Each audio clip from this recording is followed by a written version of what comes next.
정부가 다음 주부터 실외 마스크 의무화를 해제한다고 밝혔습니다. 5월 상황을 보고 결정하자던 대통령직 인수위원회는 시기상조라며 유감을 표했는데요. 실외 마스크 착용 해제, 타당한 것인지 가천대 의대 엄중식 교수와 자세한 내용 알아보겠습니다. 교수님 나와 계십니까? 예, 안녕하십니까. 예, 안녕하십니까. 정부가 실외 마스크 의무 해제 근거로 실외는 지속적인 자연 환기 등으로 실내보다 전파 위험이 낮다고 판단했습니다. 이에 대해 인수위는 시기상조라며 유감을 표했는데 마스크 의무화 해제와 관련해서 교수님께서는 적절한 결정이었다고 보십니까? 예, 정부가 실외 마스크 의무 해제의 근거로 최근에 그 유행이 충분히 이제 감소를 하고 있는 그런 상황이고, 네. 그리고 실외라는 환경이 감염 전파 가능성이 실내보다 현저히 낮다라는 근거를 대고 있습니다. 네. 둘 다 맞는 말이고요. 그렇지만 지금 현재 그 확진자 숫자를 보면은 실제 지역 사회에서 감염되는 환자들이 10만 명 전후 정도로 생기는 걸로 보여지고 있거든요. 예. 네. 요즘은 이 코로나19 증상이 있더라도 검사를 받지 않거나 또는 자가 검진 키트로 확인한 후에 확진 과정을 거치지 않는 환자들이 상당히 많이 있습니다. 그래서 실제 확인된 감염자 수보다 확인되지 않은 감염자까지 포함하면 한 2배 정도를 봐야 되는데요. 예. 이 정도 숫자가 있다는 것은 지역사회에서 지속적으로 감염 전파가 가능한 상황이라고 봐야 되겠고, 예. 그 수준이 상당히 높다고 봐야 되는 그런 상태이기 때문에 개인적으로는 그 의무화 해제 시기가 방법엔 동의하지만 해제 시기가 좀 이르다라는 생각을 하고 있습니다. 예. 네. 아직까지는 감염 위험이 남아있는 상황이라고 진단을 하시는 건데요. 그렇다면 의무화 해제 언제쯤이 타당하다고 보십니까? 그러니까 실제로 우리가 마스크 착용을 하는 중요한 이유가 두 가지가 있는데, 하나는 이제 전체적인 유행을 줄이는 가장 필수적인 방법으로 이용을 하고 있고, 결국 그게 이 고위험 환자들을 보호하는 역할을 해주고 있는 것이거든요. 네. 그렇기 때문에 이제 고위험 환자들에게 전파되는 것들을 충분히 역학조사를 통해서 모니터링할 수 있는 상황이 돼야 되는데요. 예. 그게 우리가 이미 경험을 해보면 전체 확진자가 10,000명 이상 넘어가면 역학조사가 제대로 이루어지지 않는 상황이 됩니다. 그러니까 거꾸로 얘기하면 10,000명 이하의 환자가 생길 때쯤에 역학조사를 통해서 고위험군을 보호할 수 있는 상황이 됐을 때 해제하는 것이 합리적이지 않은가 이렇게 생각을 합니다. 네. 자, 이 경우도 좀 여쭤보겠습니다. 실외에서의 착용 의무를 해제하더라도 실내에서 이 마스크 착용을 철저히 지키면 실질적인 방역 효과는 얼마나 있을까요? 이게 참 답하기 어려운 부분인데요.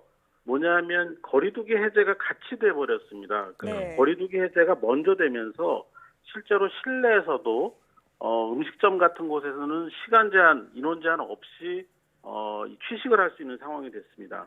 그러니까 실내에서도 마스크 착용을 유지하는 것이 상당 부분 줄어들었다고 볼 수가 있거든요. 네. 그러니까 실내외에서의 마스크 착용 해제 상황이 점점 확산되는 그런 메시지를 주고 있기 때문에 이런 실외에서의 착용 의무 해제 자체가 방역 효과를 증가시키거나 아니면 유지하는 데는 도움이 안 된다고 생각을 합니다.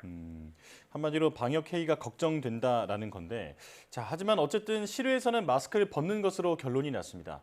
그렇다면 앞으로 개인 방역에서는 어떤 점을 주의해야 할까요? 결국은 고위험군에 해당하는 60세 이상의 연령층과 또 60세 이상이 아니더라도 60세 미만의 고위험군 질환을 가진 분들은 이 실외 마스크 착용이 해제됐더라도 가급적 마스크를 최대한 착용해 주실 것을 권고를 하고 있고요. 네.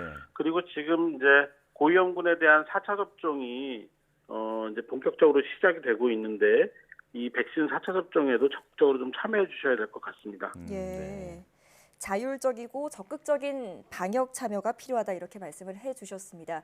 자, 또 방역 당국은 또 코로나19가 중소규모 정도의 위험이 반복되는 장기전이 될 것으로 예상을 했는데요. 이건 어떤 의미로 해석을 해야 할까요? 우리보다 오미크론을 유행을 먼저 경험한 나라들이 대부분 오미크론 유행의 꼬리가 굉장히 길게 가고 있습니다. 네. 나라마다 조금씩 다르지만 우리와 인구 규모가 비슷한 나라들이 하루 확진자가 뭐 4, 5천 명에서 많게는 10,000명, 20,000명 수준으로 계속해서 발생하는 그런 상황이 유지되고 있거든요. 예. 우리도 지금 앞으로 유행이 새로운 변이가 갑자기 나타나지 않는 한은 계속해서 아주 천천히 감소할 가능성이 많은데 네. 그러다 보면은 3만 명에서 10,000명 사이 경우에 따라서는 뭐 한 5,000명 이상 확진자가 나오는 상황이 가을까지 이어질 수가 있습니다. 이렇게 되면은 장기전이 된다고 볼 수밖에 없고 예. 이런 상황은 사실 의료 체계나 또 고위험 시설을 운영하는 이 시설 담당자들한테는 상당히 부담이 되는 그런 상태이죠. 네. 자, 코로나19가 장기전이 된다는 게 풍토병, 그러니까 엔데믹과는 다른 개념인가요? 그러니까 풍토병이 된다는 것은 눈에 띄는 유행, 그러니까 특별한 그 유행, 평상시와는 완전히 다른 유행이 안 생기는 상황을 의미를 하는데요. 네. 그러기에는 우리가 큰 유행을 최근까지 겪었고 앞으로도 새로운 변이가 출현하면서 유행이 커질 가능성이 높다고 보고 있기 때문에 네. 풍토화되기는 어렵다고 보고 있습니다. 단기간에. 예.